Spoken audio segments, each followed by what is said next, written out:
Hello, hello, hello, my friends. I got something in my eye just right off the bat. Hello, that was inconvenient. Lisa Bowles here. You're otherwise known as the Soul Mapper. It is 1 o'clock Eastern time. Let me just double check. Yes, it is on Thursday, March the 27th, 2025. And this is live for April. And that whatever got into my eye is not going away. Insistent little boober. All right, friends, we have a lot to cover this month, and it's been a big month. Holy moly. Yowza. We're going to cover a couple of things that take place between now and the end of March, just to refresh our memories. And then we will look at the brand new stuff that's coming in April, because April is kind of vibing with what's about to take place, and because there's some big stuff. So it just makes sense. It just makes sense, okay, to review and touch back in. If you have questions, please pop them in the chat or hold on to them until the end, and then we'll review questions, okay? Okay, all right. Erica, my friend, let's go. So just to quickly review, because I'm not going to touch into these, the big backbeats that are alive, okay? Oh my goodness. In fact, I just want to draw your attention to this one. If you can see that, our Dream Keeper Neptune in the last degree of Pisces, first degree of Aries, that's right now. We're going to talk a little bit about that. If you partook, I think that's a word, in the deeper story of 2025, check back into those. I think it was session number 1 where we looked at this. So check back in with your notes or the notes from the deeper story, because holy moly. Alrighty. If you did not partake, then you might want to touch in with the notes from live for 2025. Okay. Because the big stuff, she's kicking off right now. Not to say that we haven't already had some, we have, but yeah. Next slide, please. These are the shorter term influences that are still in play. You might want to take a quick snapshot of this, screenshot, or come back to when the replay is made available, come back and take a deeper look at these already, or just check the notes, because these are worth keeping in mind. They're still in effect, as are the vibes from the 2 earlier eclipses. They are still very much in effect.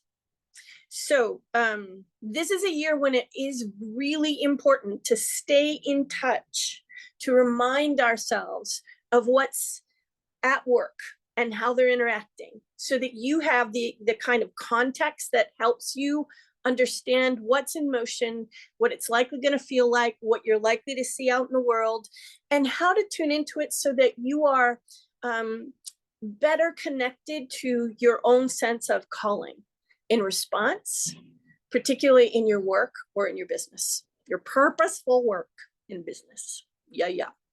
Next slide, please.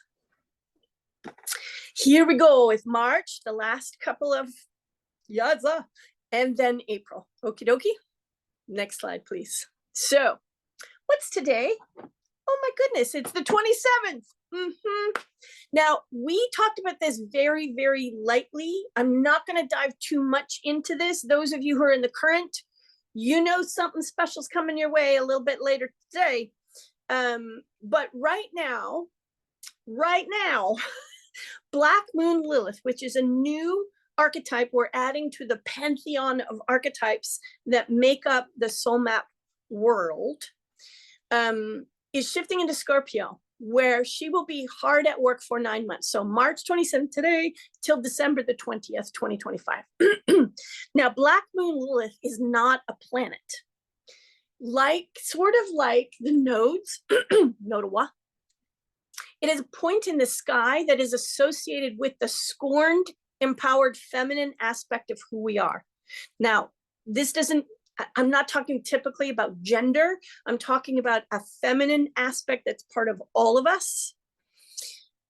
And I added her to my work a couple of years ago because, holy moly, And that has been part of the soul map service ever since. It made sense to bring her up now because her move into Scorpio is a big deal. Here's why. It is the place she is most at home, most happy, and most powerful. All righty? Okie dokie. This is likely to encourage and support the breakdown of stigmas inside us and around us. We have to participate. It doesn't just happen magically. It is likely to spark conversations around liberation.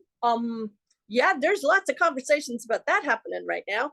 And intimacy. What is that? What is intimacy? Because that's a big, now that might not come up overtly, but it's going to be there. Okay. Then it's going to urge ownership of our full emotional spectrum and creative power. And it may evoke outrage-fueled uprising against restrictive abortion and IVF laws and reproductive freedom. So it's not rage about reproductive freedom, but in the face of it being limited or eliminated. Okay? Okay. Now, again, for those of you who partook of the deeper story of 2025, you see the looking glass? This is one of those big moves. Oh my goodness. Already? Remember, we didn't cover them all in great depth because there's just going to be too many. This is one of those. Alrighty? We're going to dip in and out of this throughout the year because this is in play until almost the very end of the year, just so that we can stay in touch because this matters. Alrighty? All right. Next slide, please. Tomorrow, no, day after, yeah, Saturday, the new supermoon in Aries solar eclipse, and it's the last pass of the north node of the previous nodal wall. This is the final room, okay, along Aries Libra. Okay, last one. This is not your ordinary fresh start new moon, not even close. Again, if you partook in, the deeper story, you'll see the looking glass. Like, holy moly. This will pour proverbial rocket fuel into many a person's tanks to charge them and their purposeful projects up with unexpected momentum, despite the fact that it's happening while we have two fairly significant retrogrades going on. In fact, because this is in Aries, it's kind of working with the energies of those retrogrades. Now, get ready for rapid developments and surprise twists. If you lean in fact, I'm even going to say this. This is such a big one that even those who don't lean in could see rapid developments in their life, in their work, in their business, kind of out of the blue, because this is that big. The thing I want you to know is that you can lean in and work with this energy so that you have more conscious hand in those developments. Now, there's still going to be surprise twist piece of this, so keep that in mind.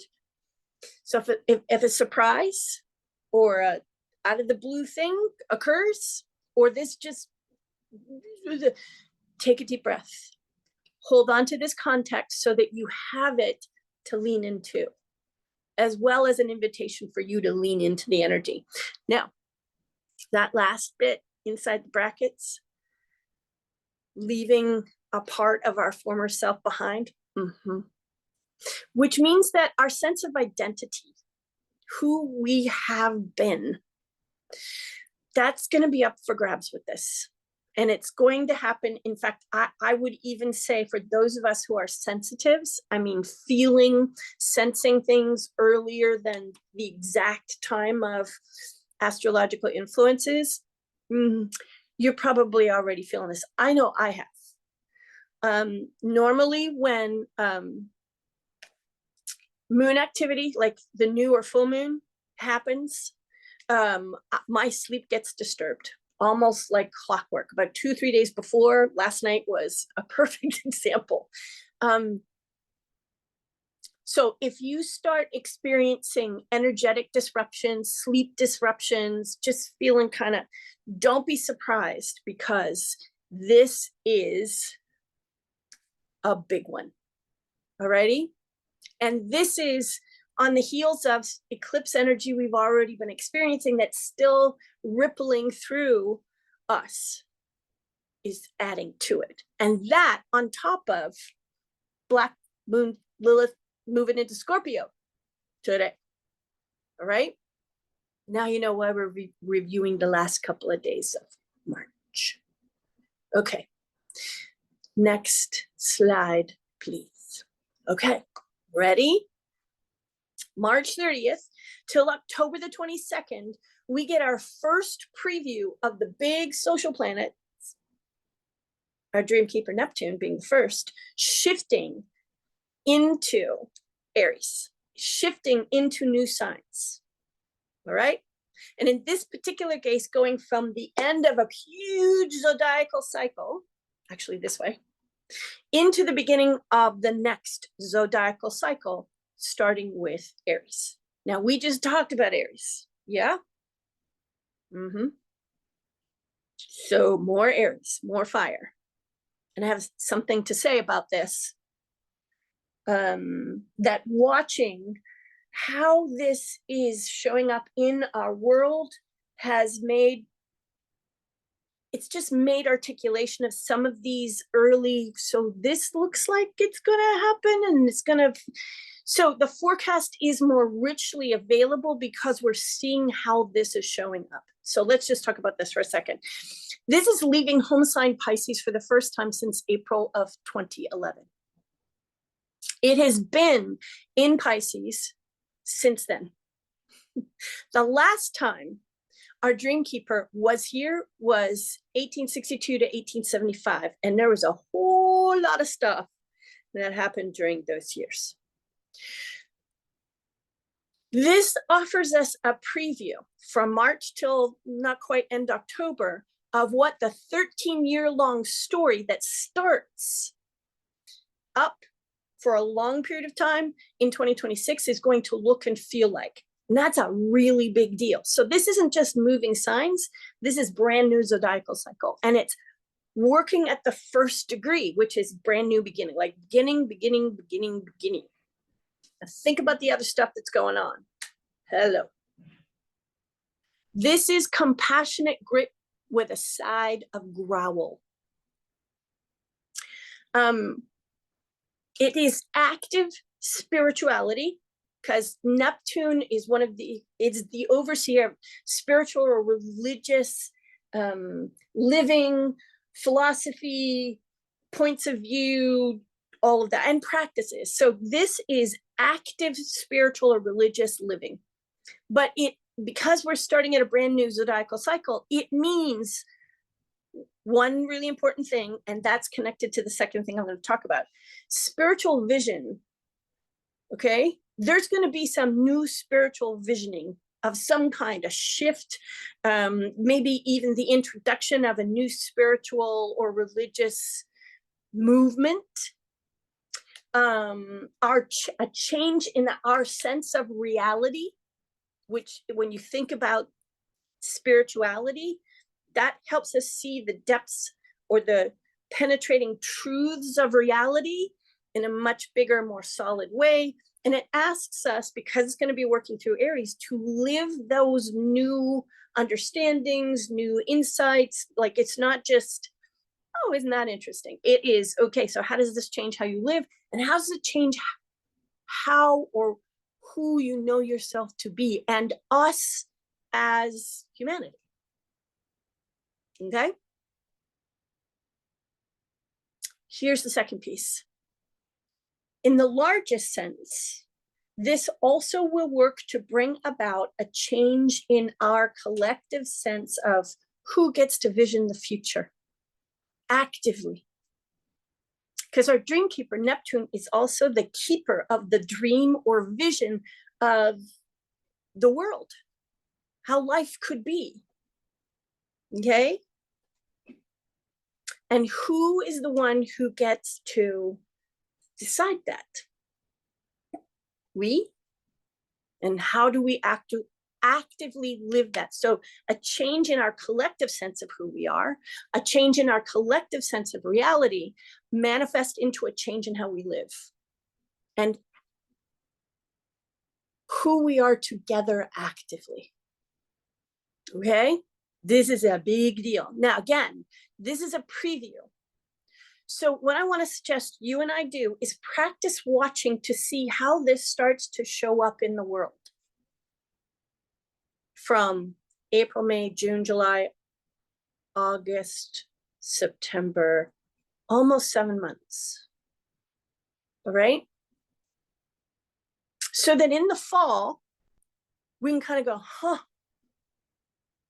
So this is a foreshadowing of what the next 13 years are going to be like. How do I feel about that?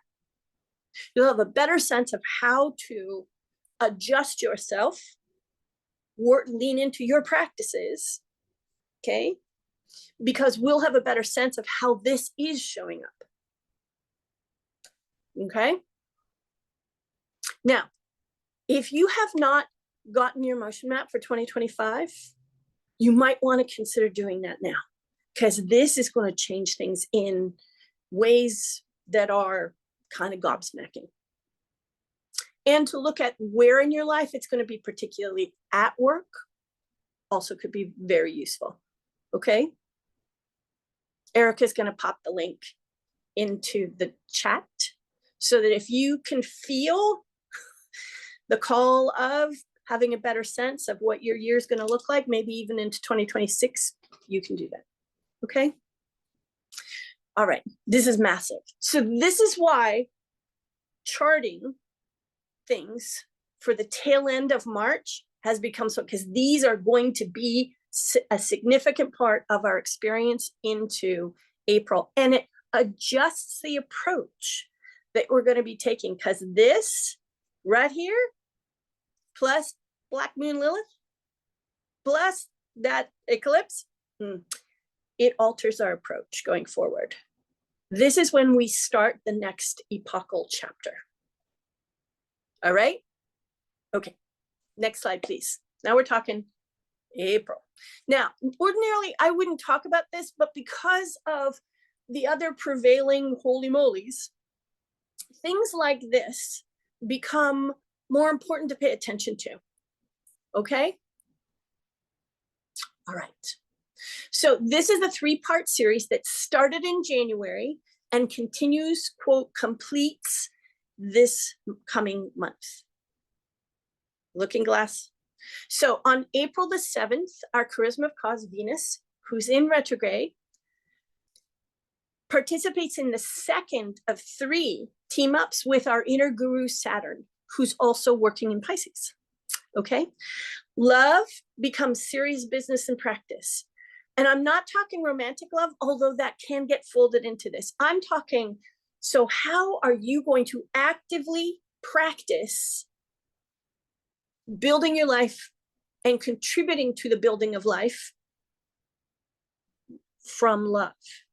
And not, you know, a sweet, airy-fairy, sharp and shiny image, but real down and dirty, because Saturn is like, so how do we build?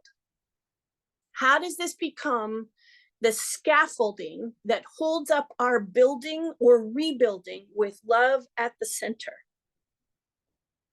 Not as something you talk about, but as something you live. And what does that mean now? We will be urged to review and renegotiate agreements and mutual goals, whether that's in a relationship between 2 intimate people, whether that's a family, whether that's a nuclear family, whether that's an extended family, whether that's a small village or town or city or country. Now think about this. If you coach or offer therapy or counseling to people, if you are a healer, what does that mean for you? How are you going to be called to help? And how are you going to be called to live this? It also means that old relational wounds are likely to resurface, particularly if sacrifice of self was involved in the wounding. For resolution and redistribution of responsibility and accountability. Now think about this. Black Moon Lilith moved into Scorpio after the first of these happened and before the second one occurs. That adds a heck of a nuance. Okay? And our first preview with Neptune, our dream keeper, shifting into Aries, starting that great big huge new zodiacal cycle. I believe at the time this occurs, it will be in Pisces as well. Thanks, Melissa. So let's talk about the third part of the series. Next slide, please. On the 24th of April, our Charisma of Cause again teams up with our inner guru. Much more obvious. It will become kind of sensorially or intuitively, energetically, much more obvious who's able to partner in sovereignty and who isn't, including us. We may go, oh, geez, I'm not able to, I have some work to do. That landed with a clunk. What we often think about is other people, but this one, the person, the obviousness might be more about us and where we need to do more work, lean into our practices. Alrighty? So that we are in shared sovereignty, even in our practices. What this wants to help us do, my most like jaw dropper was, oh, this wants to help us step out of us and them, even in our practice. Because if our practice is not rooted in sovereignty and shared sovereignty, the practice is going to be wonky. And that's not going to get us where we want to go. Oh, I haven't quite seen this before. Not like this, with all the other contributing influences. This is a big deal. And the fact that this is a 3-part series that's taking place while the beginning of these big moves happening,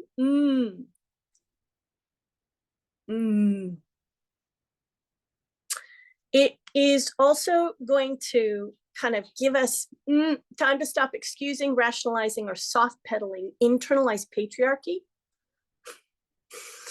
That's going to be up for work and healing. With an even more, like our inner guru, Saturn, going,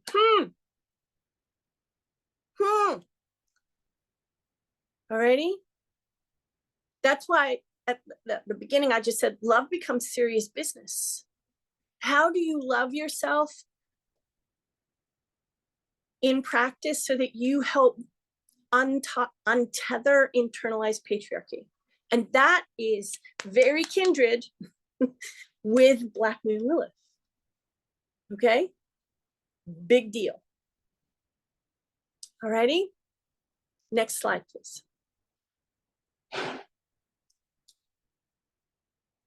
On the 7th of April, now, we just talked about the 24th. That was within the framework of the series. Now we're going back. April 7th, our communication savant retrograde ends. Yum, yum, yum. So if you have experienced inexplicable, I'll come back to that in a minute, and disorienting waves of emotion over the course of the retrograde, that is likely to subside. Not entirely, because there's a lot going on, but if it was connected to inner communication that wasn't logically connect, like A plus B equals C, like what? That is likely to subside and clarify with forward movement and intuitive, like what was that? Where did that come from? What was it associated with? And it'll be a kind of intuitive clarification, not a linear, rational necessarily clarification. The feeling that it'll be more a feeling like, oh, okay, that's connected. All right, got it. Now, trusting that, okay, got it, when there is no 1 + 1 = 2 kind of rational linearness to it, that might come up for some of us. And the usefulness of that is to see where we're out of faith with our own, I got it. Okay. Chronic misunderstandings, we've had a few, we're still having some, can pave the way to healing reconciliations. Again, if you are a coach or a therapist or a counselor, a healer, that's good to know. Now, there'll be a couple of weeks of post-retrograde shadow, so things might still be, but this is the turning point. And you might want to pop that into your calendar, if particularly if you're working with some folks for whom that would be, has been an aim or would be a useful focus. Okay? Conversations, negotiations, agreements that have kind of been held up because, yeah, they're now going to get a bit of a green light. Now, all the other stuff that's in the background is still going to be in place. So I'm not going to say that like you've got, green lights all over the place, provided you're working on the other stuff or it isn't already interfering. The biggest lesson here is slowing down to explore the truths that lie beneath the surface is the way forward. I suspect that many a person will just want to charge forward, and charging is not going to be helpful. We have invitation after invitation after invitation all throughout the year to go under the surface, to touch the truths, and to recognize that there's personal truth, and then there's our truth, and then this is what was going on in the big picture. That we're being asked to take into account all 3 layers of truth, not just mine is superior to yours, mine is more authentic than yours. To slow down to explore the truths that lie beneath the surface. So if you are committed in practice, that's going to be a clarion call. No. Okay, next slide, please. Kazimi. Our force of nature, the sun, teams up with our curative effect, Chiron, working in Aries. This will be an unparalleled day to connect with, reflect on, and kick off lasting healing and growth from inner wounds, insecurities, and vulnerabilities. Now, is that a blanket for every person on the face of the earth? No.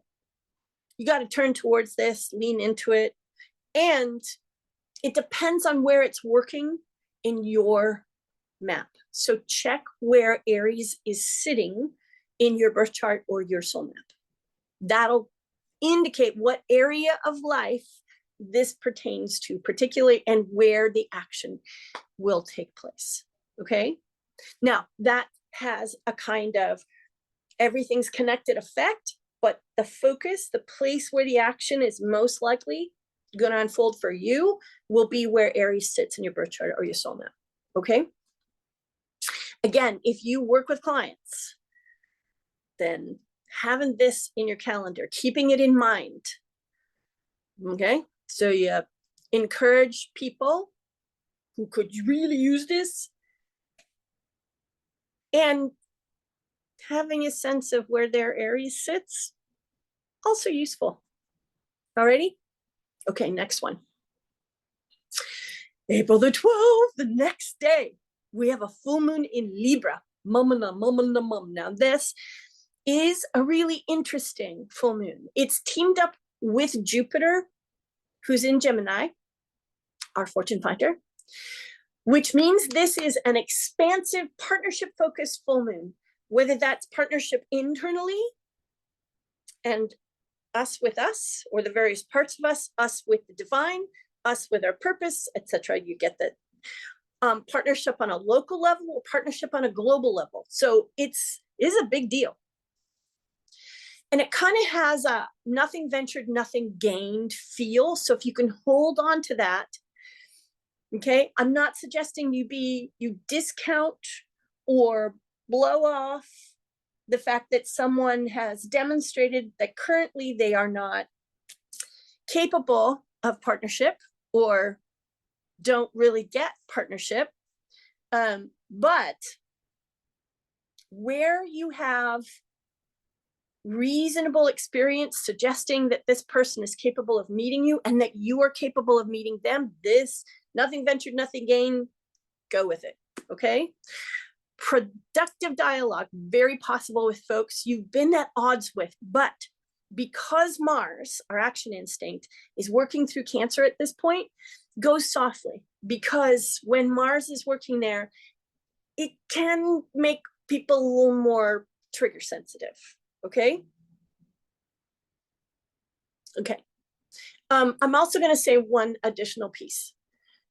We'll tend to be more trigger sensitive, and when we want something, we can be a little more steamrollerish, and you want to watch that carefully, okay?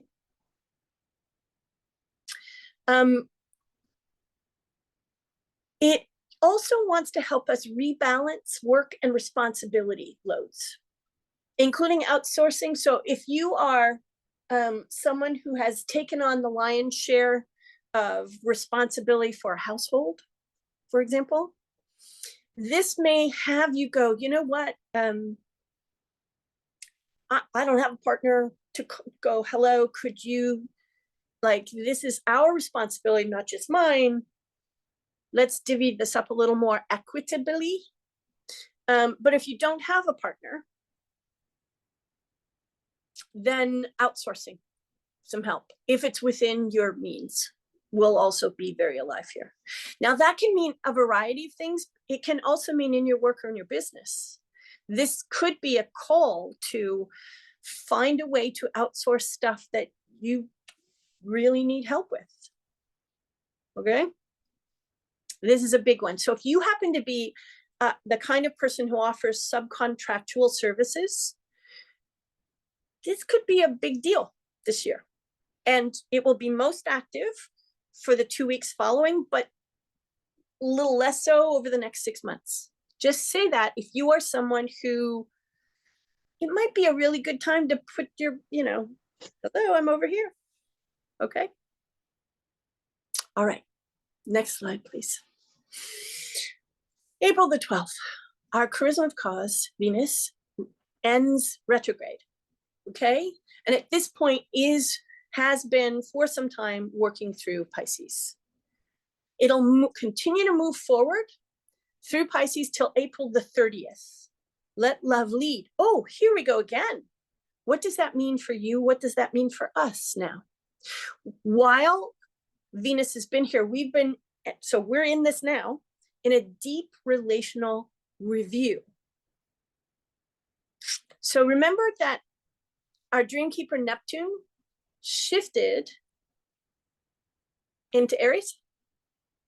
So relational review, our dream or vision of what healthy, balanced, yada, yada, yada, relationships look like, behave like.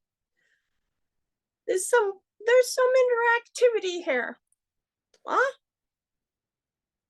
All right. Also with the question, let love lead. Well, what does that mean in terms of the largest vision or dream? The one I carry, the one we carry. Now, the last piece, this is kind of a big deal. Expect feverish spring fever. Like, it's very positive. And for those of you who are in the Southern Hemisphere, pardon me, I'm talking to the Northern Hemisphere right now, but it doesn't mean the feverishness won't be present there for you too. But for those of us who get a little cabin fevery, this is going to be big, right? More than usual. And the need for a spiced up social life also going to be present. Now, what that means for you as a purposepreneur, you want to pay close attention to. What that means for the people you serve, might also worth be paying close attention to, because their needs here, their desires here could matter significantly, and you might want to pay attention. And there's a little more than 15 days to pay attention to this before it really starts to take effect. All right, again, remember, there's a couple of weeks of post retrograde shadow to take into account, but by and large, this is the turning point. Okay. Okay. Before we go to the next slide, I just want to say out loud, can you feel the difference in approach? I haven't said it out loud, but just kind of hang out with that question. Am I feeling a change in approach? What am I feeling? What am I noticing? Okay. Next slide, please. April 16th till May the 10th, our communication savant working through Aries, forward motion. This is the second time this year Mercury will have been in Aries. This is the second pass because the first one was during retrograde, right? This affords us an opportunity to make up any lost time during the retrograde, a retrograde which prompted a lot of self-reflection, that particularly around intensified reactivity. So what was I so reactive to? Because going into full forward motion in Aries, while our dream keeper is beginning in Aries, okay, because this adds to that beginning of a brand new cycle thing, is very useful. Because what we're wanting to teach ourselves is how to be with our fire. Rawr. And whatever effects that has or has had on our sense of how things are supposed to go, how we're supposed to handle things when someone does something, and who we are because we've gone. Now, there's one other thing I just want to add here. What I'm starting to notice is that the fire is rising. And what I mean by that is people are, if they feel what's going on around them is taking us in the direction of a vision of the world that is not what you carry in your heart, then people are rising up. There's a rising happening, and it's a rising of activity, a rising of outrage, justifiable outrage, et cetera, et cetera, et cetera. But there's this intensified kind of reactivity we're wanting to help ourselves reflect on and be more conscious in participating with or governing our fire. Okay, particularly in communication, because right here. All right. Now, there's also this really big boost where there's need for clear the air, accountability, amends. And I'm not suggesting that you kind of start creating a list in your head of the people who need to make amends with you. I want to say take this as a direct message from you to you. Is there any place where I need to be accountable? Is there any place where I need to clear the air? Is there any place where I need to make amends? Okay. So remember this whole sovereignty thing we were talking about earlier? Right there. Next slide, please. Now, again, ordinarily, I don't talk about these because but they go into, the opportune and neutral and hotspot days. But because of what's going on throughout the year, these moments are more noteworthy than usual. So on the 17th of April, and it doesn't last very long, it lasts, the feeling of this or the influence of this lasts a couple of days, particularly pointed on this date. Our communication savant, Mercury, who's in Aries at this point, and our dream keeper, Neptune, also in Aries, meet up. This is the first time this has happened since the late 1800s. Now you know why I'm making a point of this. It urges us to actively experiment. That urge is going to be high. but to practice patience too. So this is the second time I'm talking about the steamroller tendency, because if we just go with the urge without practicing presence, self-possession in the face of a profound urge. So the urge isn't behind the wheel, we are. Alrighty? So the communication, active communication and living of the dream or vision or spiritual understanding or a combo. Boom. Now, the other thing that this affords us is the ability, enhanced ability to meet and solve challenges or problems with both logic and intuition. There is going to be a really interesting balance alive between them. That is kind of a big deal. And again, if you don't know this is coming, you can't lean in. And, you know, just going with intuition won't do it. Okay, now that take care. Compassionate or heartful sensitivity might be less easily tapped into, and reading the room might be harder because all the Aries energy it's a big deal. So practicing being present and connected to what matters most to you, so that intuition and logic and compassion can partner, also kind of a big deal. So the 16th, 17th, 18th, maybe even a little bit into the 19th could be extraordinarily powerful days. And I wanted to make sure you knew. When Erica and I were preparing, she said, so no opportune days? And I'm like, they're in the mix. They're in the general mix. This is one of them. Now, that there is some challenge level to this. We got to lean in and practice, but this could be big. All right. Next slide, please. April 18th till June the 7th, our action instinct, Mars, working through Leo. So competitive intrigue may get fierce. So take care, or escalation very likely. What do I mean by competitive intrigue? The urge to compete with one another and kind of delight in the fact that there's some intrigue, there's some mystery at work, but it's more, what are they up to? Now, if you want to, as many well-balanced Olympian athlete uses the spirit of competition to help them elicit from within themselves through practice and training their best, this. Just know some other folks who don't know that this is the invitation are just going to be, and we could get pulled into. It would not be a hard thing, especially if you have a lot of fire in your map. Okay. Sharing is caring. While this is in play, sharing is caring, and spoiling loved ones, even better. Now, what do I mean by spoiling?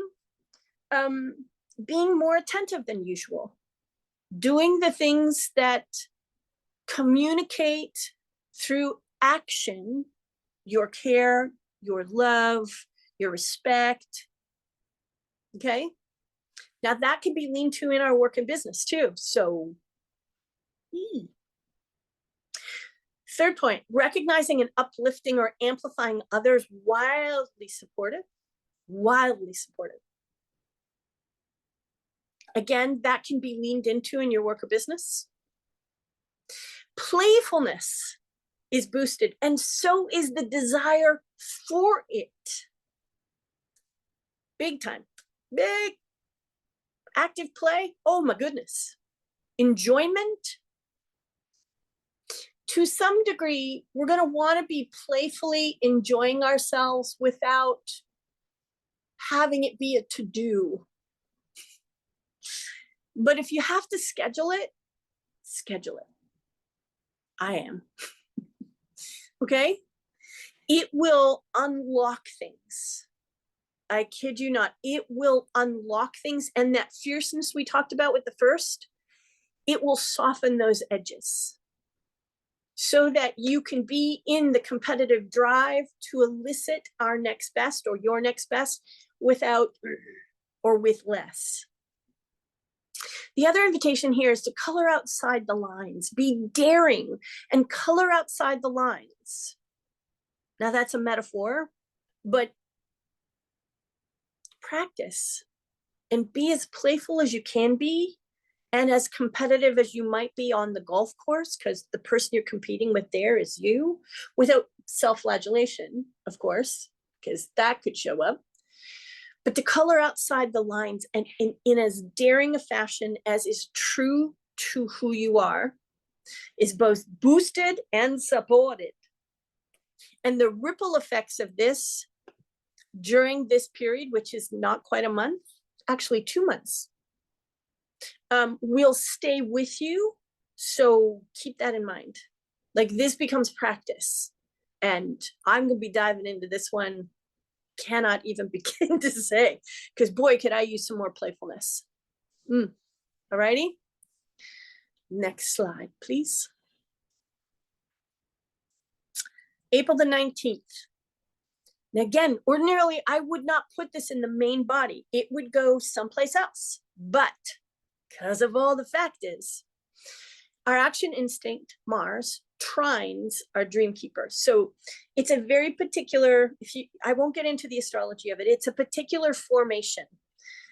2 planets are a certain number of degrees apart, and that creates a very favorable formation. This is the first time this has happened since the 1800s.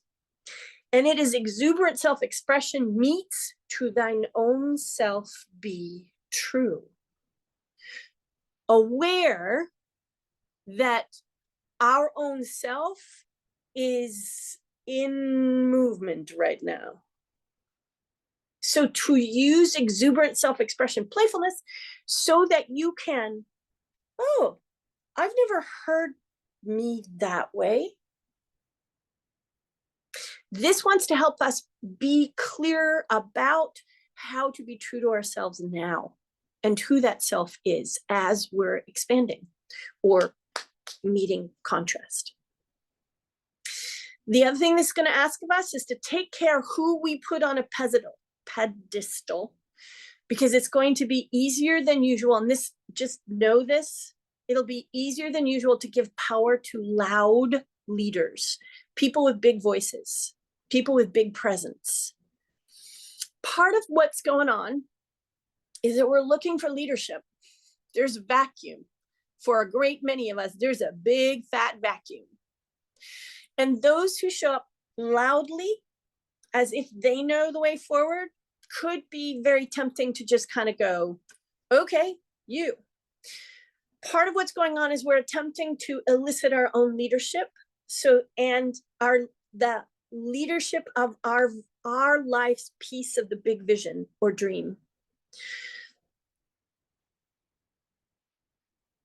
Aligning ourselves with leaders prematurely right now, and I'll emphasize the word prematurely, is the thing we want to pay attention to.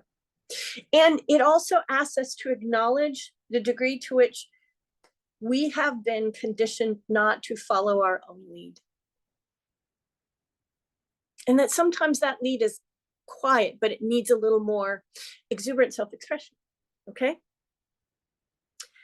Pause before pushing the envelope publicly or posting anything agitated or agitating, because the impulse to cancel will be higher than usual. Not that it's not already fairly high. But don't let that pause silence you entirely, because this is a call to express. Alrighty? Okay. It's also a call into responsibility of leadership. I'm just going to say this. Part of what's going on right now, and part of what's going to be going on, is a deepening understanding. So I'm going to use the United States of America as a particularly enlightening example, we the people. It's a call into a more active, robust experience and expression and living of we the people. But what does that mean? Okay. Given that those who have been elected into quote unquote leadership, representation of us, he ain't been doing such a good job. No matter where you happen to reside on the political spectrum. Okay, so inside this we the people, well, what is that? And how do what am I being called to move into leadership around? Where have I been conditioned or even convinced that I don't have to?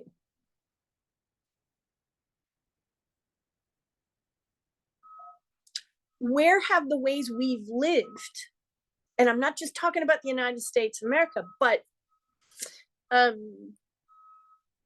everywhere, where have I ceded responsibility that I now need to learn how to take back and live more fully myself?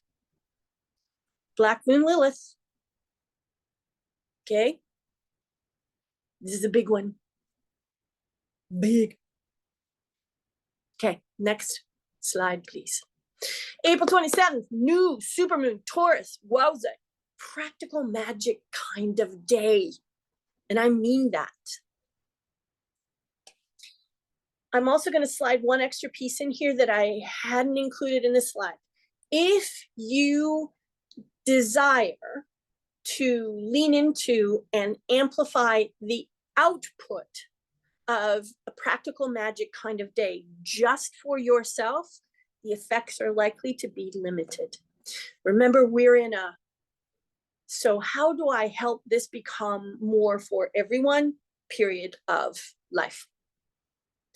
That's not to say wanting for yourself is not okay. It is fine, but the energy is larger than that.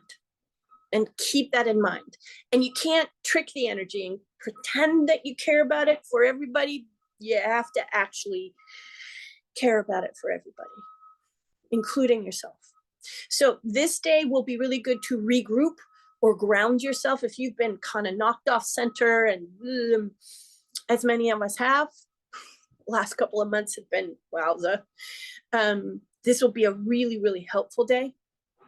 It will help reduce uncertainty. And by uncertainty, I don't mean make the world behave the way you want to, but reorder your inner world because you're regrouping and grounding. So you will feel less uncertain about your next steps, your way forward. It will help you streamline systems and processes in a very practical, pragmatic way, but with a feel of, oh, I know how to do this. This knowing about how to proceed practically can feel kind of magical.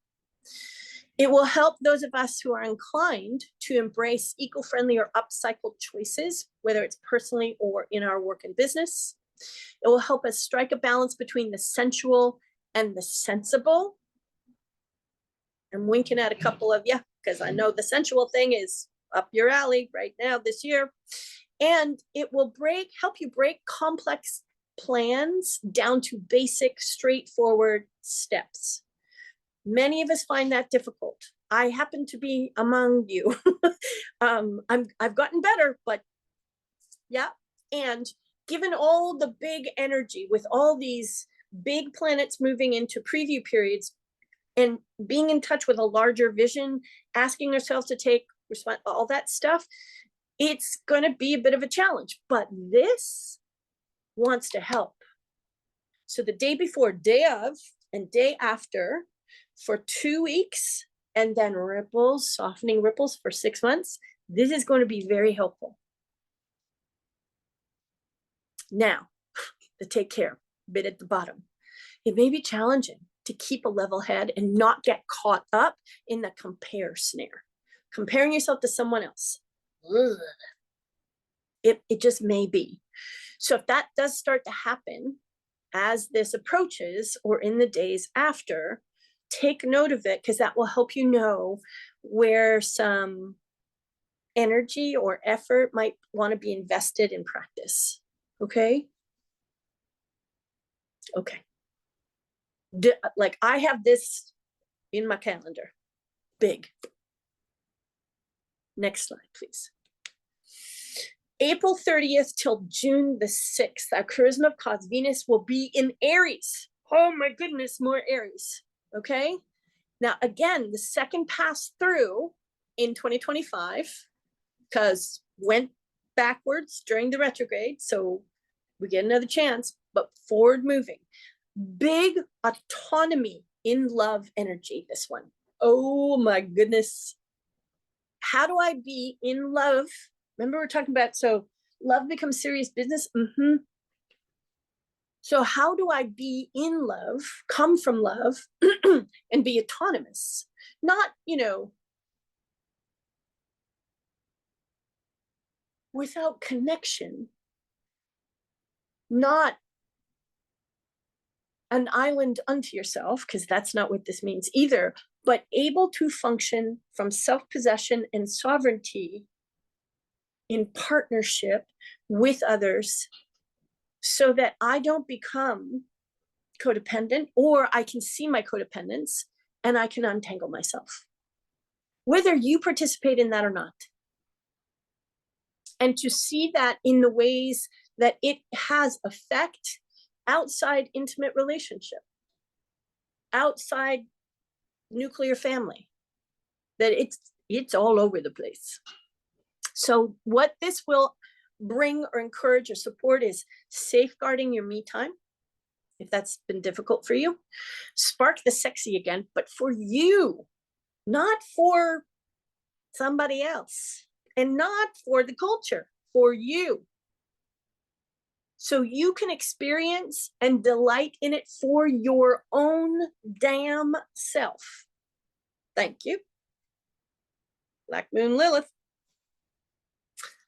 Occupy and experience your value for you. And I'm not talking about the commoditization of your value, but your inherent value.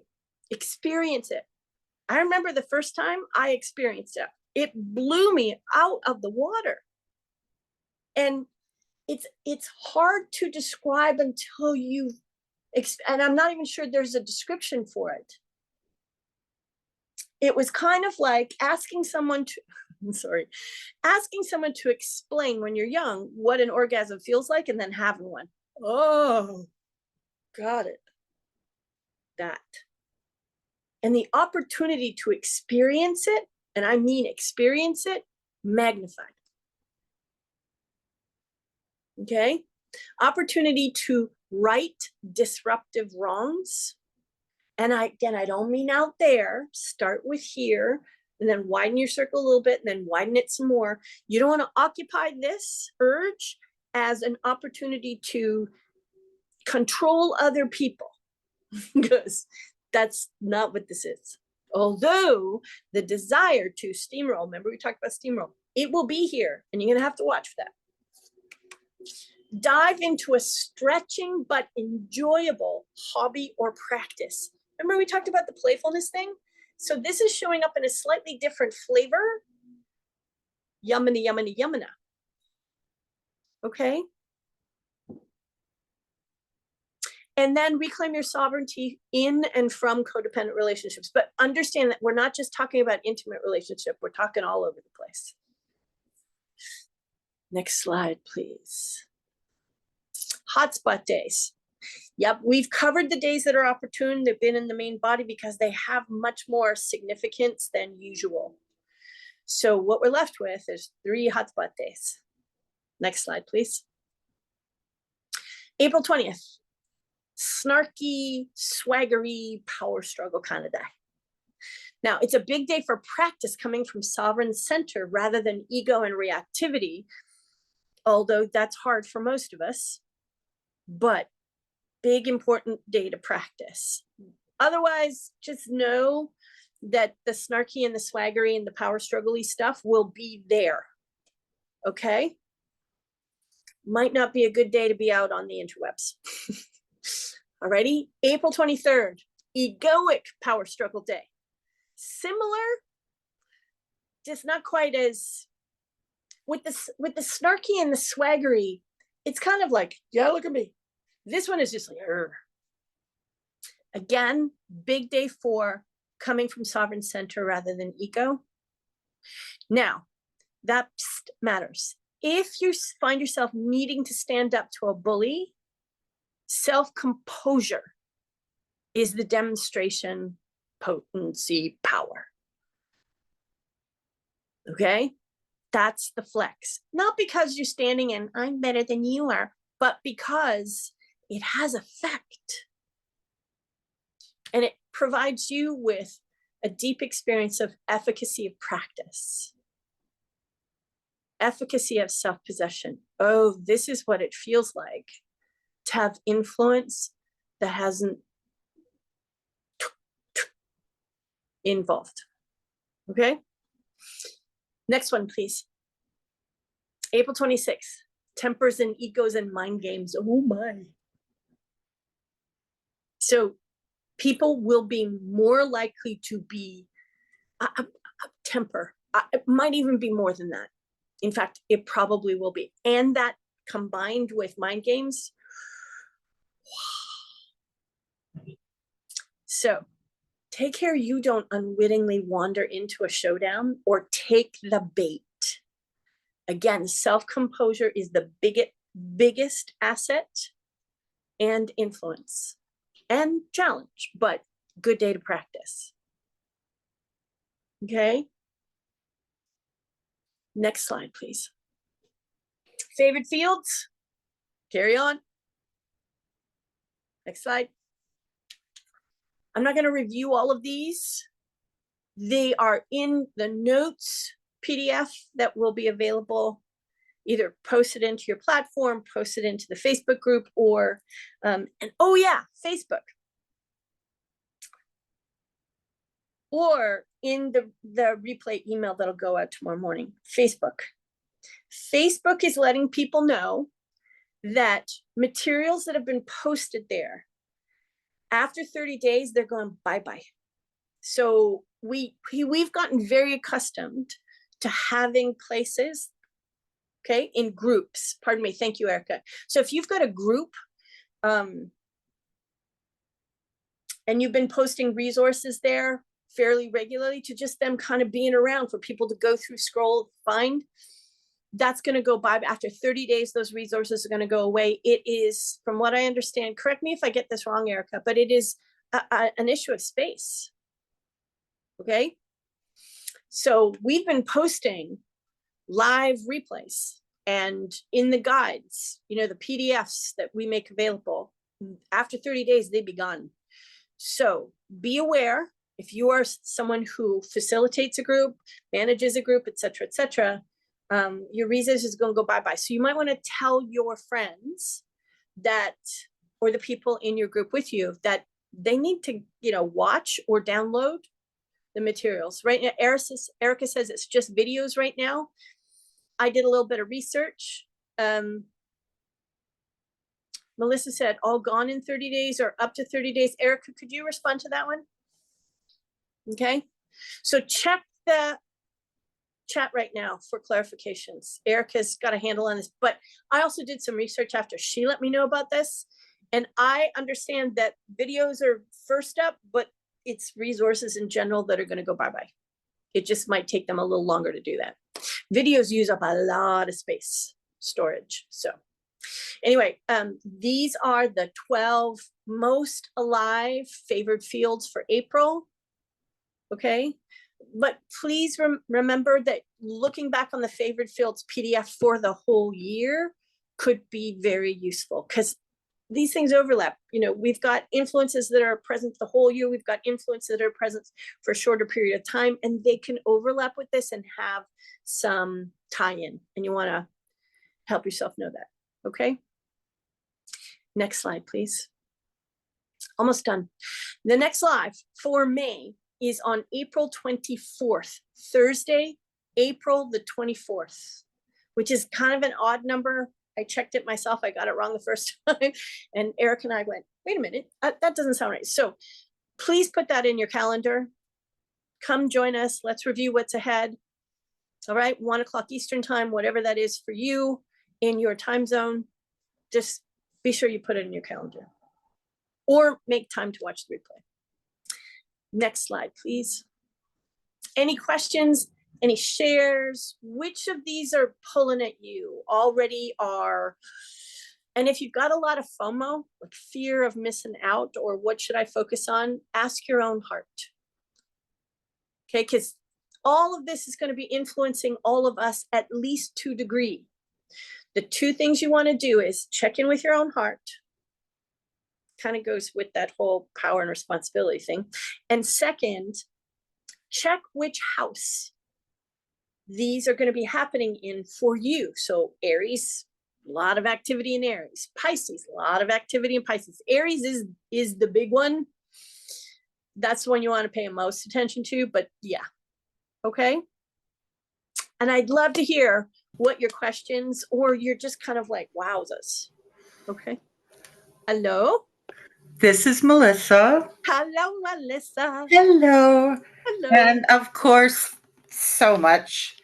I was particularly caught when you said, be careful who you put on a pedestal.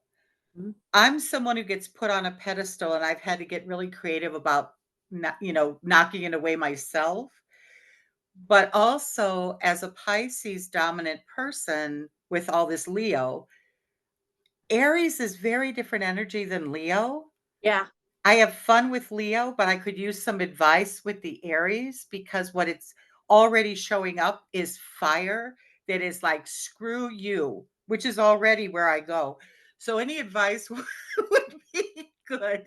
So are you asking about this in connection with the pedestal thing, or just in general? Because I want to be okay.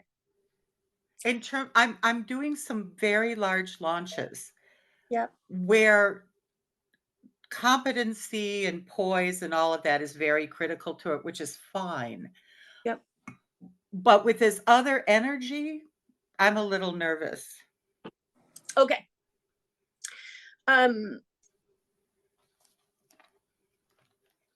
When you notice the pedestal things start to show up, I want to suggest you consider it an invitation to hand power back, or to elicit their ability to take it back for themselves, or at least start to.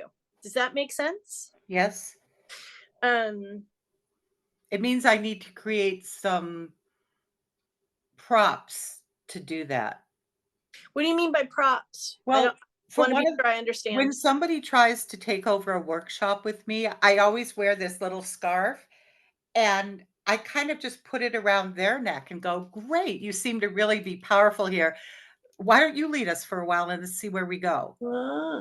And so it's a prop. I see. Well, it's a symbol. Okay. I want to suggest that you imbibe it with a little more rich aliveness as a like a metaphoric symbol of what's taking place, or what's potential. Yeah, I think I do that. And I also have a sacred cow in the middle, which people can pick up at any time they have one. Okay. The only other thing I would say, my friend, is, as with all of this, look to where the shadow may be active for you. Got it. Because the less integrated, the less aware of our shadow here, because we've all got them, the less aware and the less integrated it is, the more actively present it will be to help us see that it's our shadow. Because then it's less about the person and more about us. And the more integrated we become, or the more aware, period, then the less often it may show up and become something you're concerned about. Does that make sense?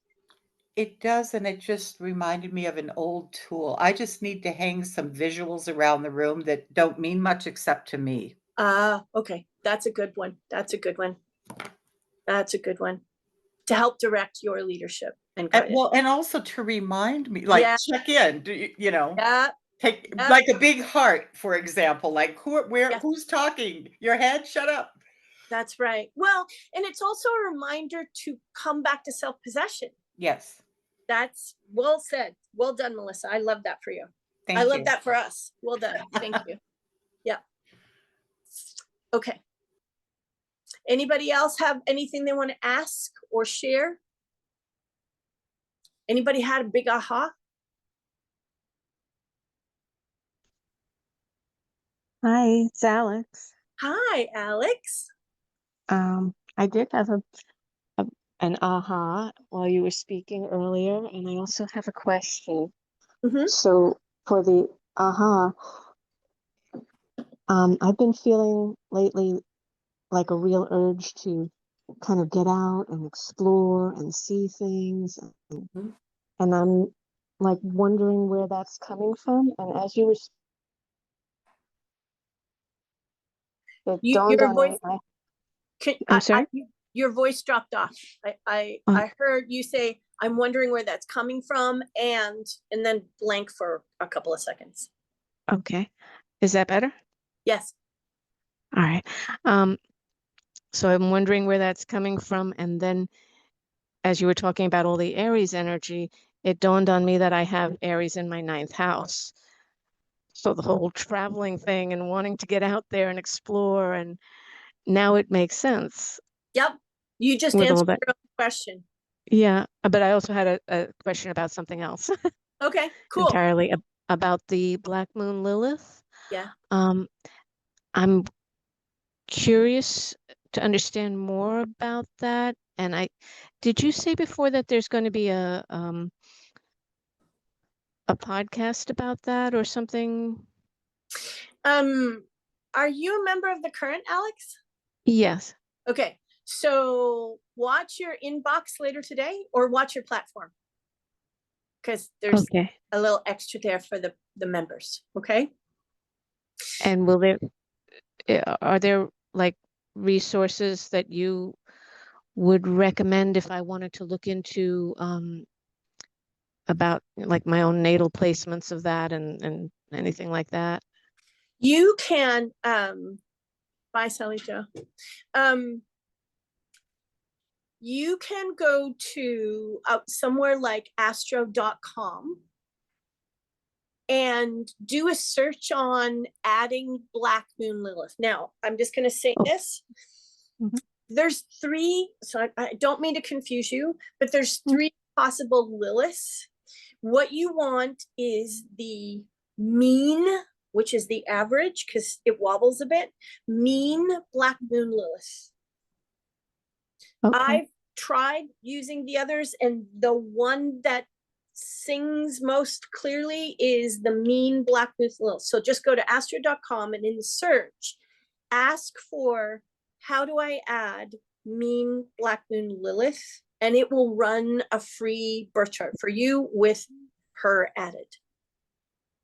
Okay. So And will it also give me a little, something about what that particular placement means? so here's where I become a little reluctant. Okay. So the stories, the mythology about Black Moon Lilith have by and large been told through the lens of patriarchy. I'm just going to say Okay. that. And very few of those stories are kind, appropriately representative. Like there's just a lot of stuff out there. So would I be better off approaching it since I am familiar with Lilith from more of a goddess-centric, yes, feminine-centric way? And that's why the piece that will be posted for the current members will be helpful. Okay. So if you take that and the house, particularly, what area of life you'll be able to see, okay? Okay. Because I just, I've spent a lot of time hanging out with the volume of material out there, and a lot of it is, in my opinion, junky. So Yeah, I would agree. That's why I was asking for your exactly. recommendation, because Yeah. I didn't want to just go around to all Right. kinds of nonsense. Yeah. So that's my recommendation. Like, find out where she sits for you, then go grab the PDF. This is also a really good opportunity for those of you who aren't members of the Current. Come be a member of the Current. It's really cost effective, and there's so much good stuff there. And then go look at what house she functions through, she expresses through, because that'll tell you what area of your life she's most active. Okay. Okay. Okay. Thank you And so much. in upcoming, Zoom gatherings for the membership, you can always ask questions. Okay. Okay. Okay. Thanks for asking. Thank you. You're welcome. You're welcome. Anybody else? Question, share? Hi, this is Patrice. Hi, Patrice. I'm so happy I could be here today. Me too. I just want to say it's so interesting to me because at the beginning of this week, I was feeling really heavy. Like there was so much heaviness happening. You know, everything I was writing about was feeling heavy, and journaling, and I'm not even paying attention to the news, and I was feeling heavy. And then on Monday morning, I woke up and I have lots of colorful fabrics, playful colors in my room. And I looked up and just happened to see what looked to me like a yellow lion head that was going to be sprouting tulips for its mane. And it just made me smile. And later I showed it to a friend, and they saw a bigger portion of the flower of the pillow pattern and saw a fish. And I'm, when I go on walks, I look at sidewalk cracks, and I saw this big lumbering bear in the sidewalk cracks the other day. So that kind of stuff is just making me happy and joyful. And so I want to try to lean into that without making that work, turning it to work. Right.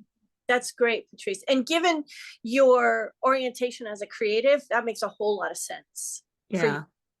The only thing I would say, and I'll say this for all of us, so thank you for giving us the opportunity to touch this. You don't want to do this as a way of not acknowledging and being present to heaviness. Because what's happening is heavy. Let's just say that. Mm-hmm. This is not a get away from feeling it. It is a balancer. Right. So that we're able to be present to what is without turning parts of us away or shutting them down, because that will not help us now. Thank you. Okay. So you as an artist, you know that some pieces of art actually become the powers of expression that they are because you're present with. Yes? Yes. Okay. Same idea with this.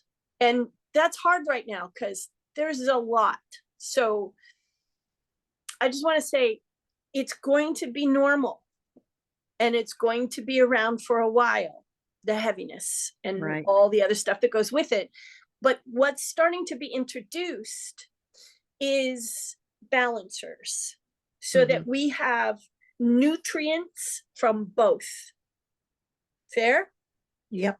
And support being grounded, regrouping, etc., so that we can be present to all of it without being knocked out in periods of intensity and uncertainty and all those other things, because they ain't going away for a while. They are part of what we're walking through. Okay. So thank you so much for saying what you did. I really appreciate it. Thank you. Yeah.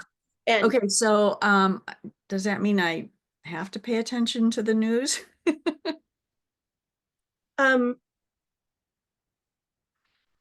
That's a really good question.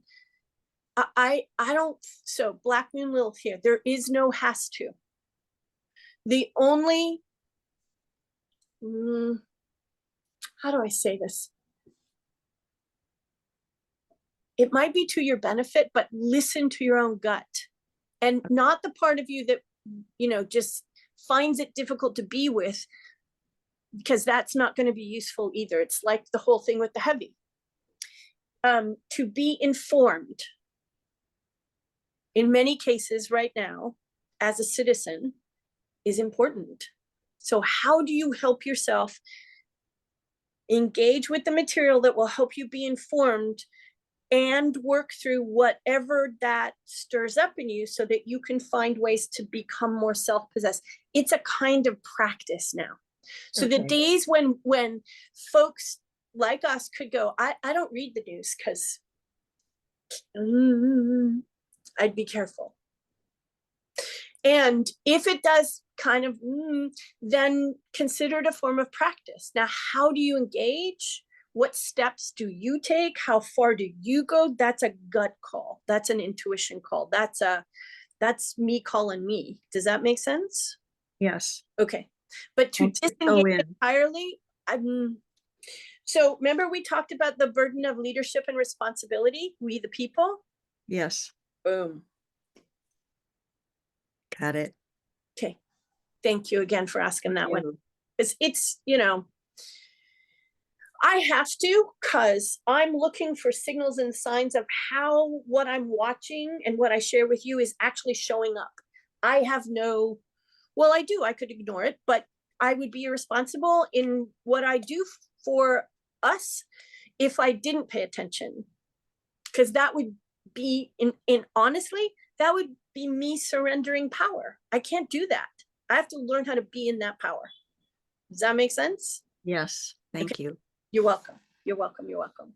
It's a question of degree and following your own sense of calling and being really, really honest about calling versus I'd really rather not. Thank you very much. Okay. Okay. Thanks, Patrice. Really good questions. Anybody else? An aha, a wondering, a question? It's Melissa again. I am so glad that I was here because I just love the fact that next month is all about loving, especially since my Venus is in the second house. Ah, So I'm going to have such fun, and boy, do I need it. Gotcha. So Melissa just identified the approach that is very alive in this month. Did you hear that? Love. But what does that mean? How does that invite me or call me into a shift in behavior, a shift in mindset, a shift in practice? What is that? How? What does it mean? Apart from what someone else has told me, and I'm gonna underscore that one.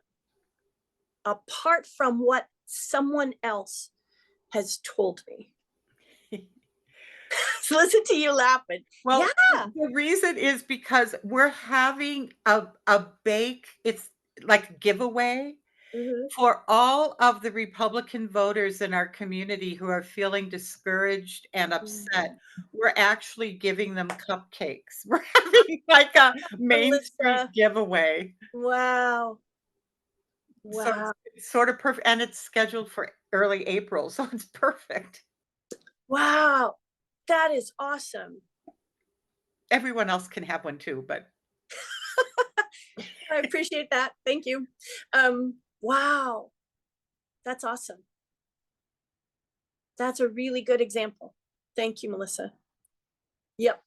And if playfulness and lightness, not because we don't want to feel the heaviness, because we have to, but if we lean into what does love do? And how would it do it with playfulness? Then we kind of, so I'm just imagining all the ties, the ropes of restraint that have us kind of struggle against can start to fall away. We will find it easier to find our way into our answers.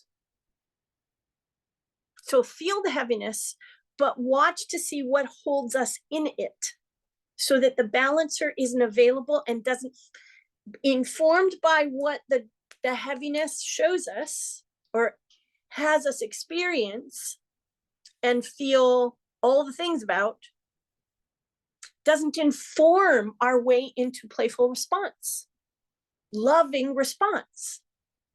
And love doesn't mean being a pushover, because Aries is not a pushover, ever. But there's a difference between being in the fierce energy of love and the steamroller. Very different vibe. This has been awesome. Thank you for that, Melissa. Love it. And thank you for your devotion to the practice, because this is hard. This is hard for all of us, whether you live in the United States or elsewhere in the world. I happen to live in a nation that's being threatened. So I feel you. You don't want to be our 51st state, really? I'll pass, but thank you. Jeez. You know what? You know what I will say? Boy, oh boy, did I start to go, wait a minute. Wait a minute. This might be just this much of what Indigenous people have felt like. What they felt like when the first white folks landed on their shores. And what they felt like ever since. That, wait a minute, hang on. What? Wow. I Wow. also think it gave Canada a nationality boost in a way that's really positive and caused Americans to go, who are they? What do we do? What? Because There's been a lot of effects, Melissa. yeah, Yep. I think it's been great in many ways, There's although been a lot of chaotic. positives. Yeah. Yep. Well, we're in Pluto in, yep, in Aquarius. And stupid. It's transformation time. It That's just right. is. There you go. Okay. Anybody else have anything they want to offer or share or wonder out loud? Hi, Lisa, it's Sylvia. Hi, Sylvia.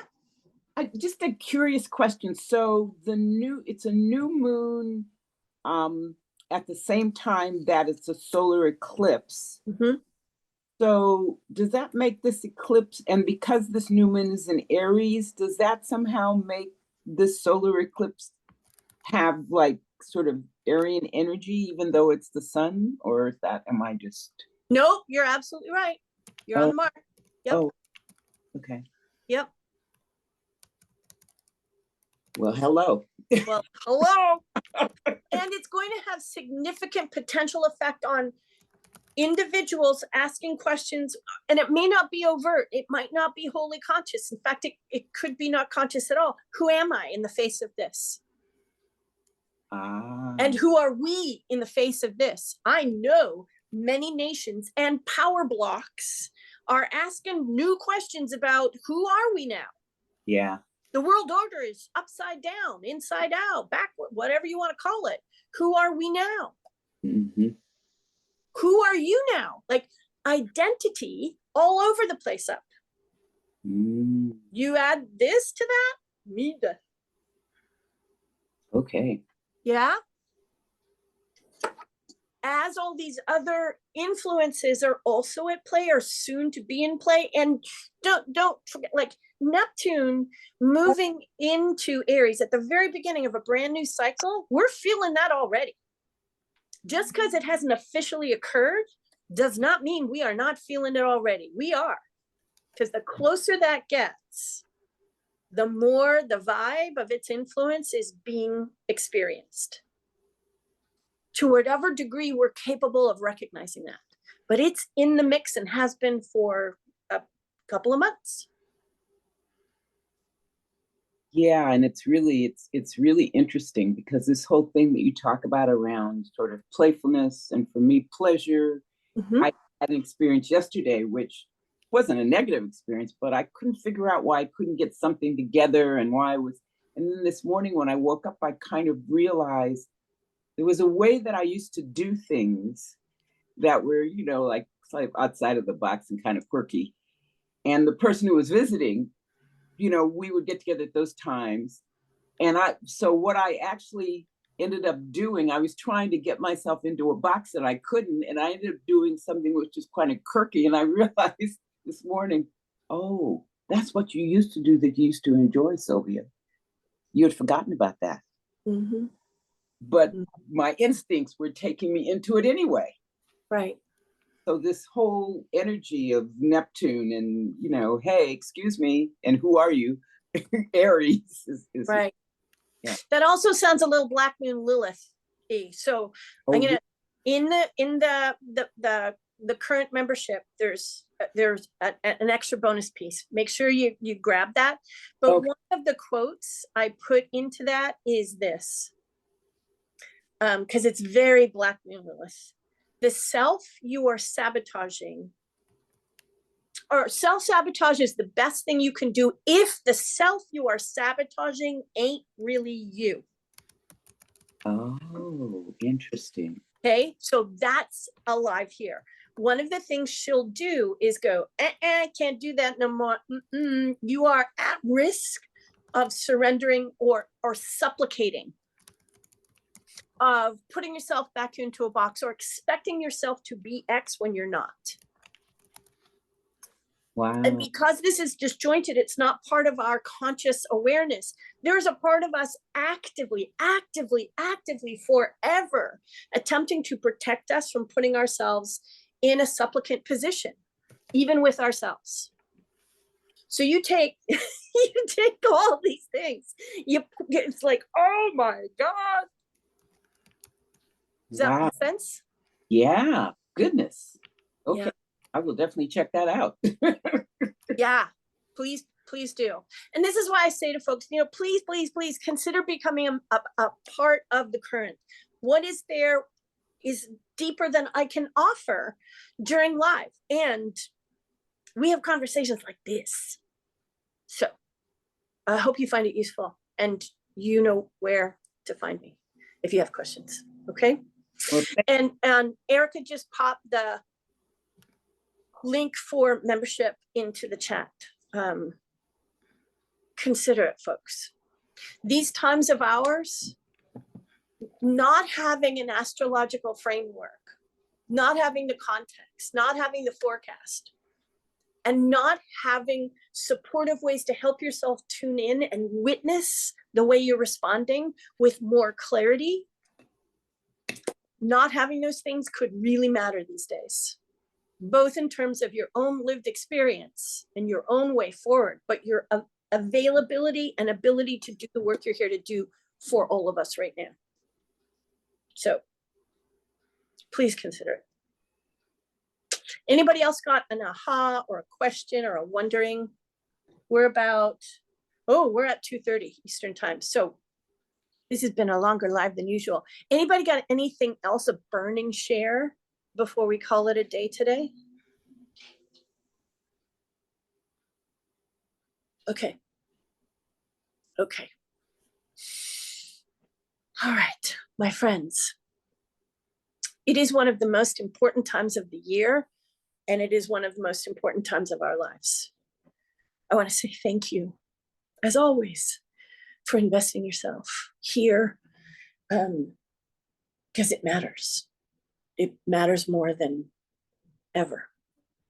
I appreciate you and every move you make, seen or unseen, that contribute to and help you walk your way through this so that you can be of contribution to everyone else. I appreciate you. I respect you. Thank you, thank you, thank you. We will be back here in about a month's time. In the meantime, Facebook group space, come on over. I'll be in and out every so often. So if you got a question or a share, don't forget about that. And please do consider becoming a member of the current. It matters more than ever. All right, my friends, please take yourself off mute so that we can say goodbye. I can hear your voices. Bye. Thanks. Bye. Thank you. Thank you. Thank you, folks. Love you all. Love you all too. Take good care, friends. Too.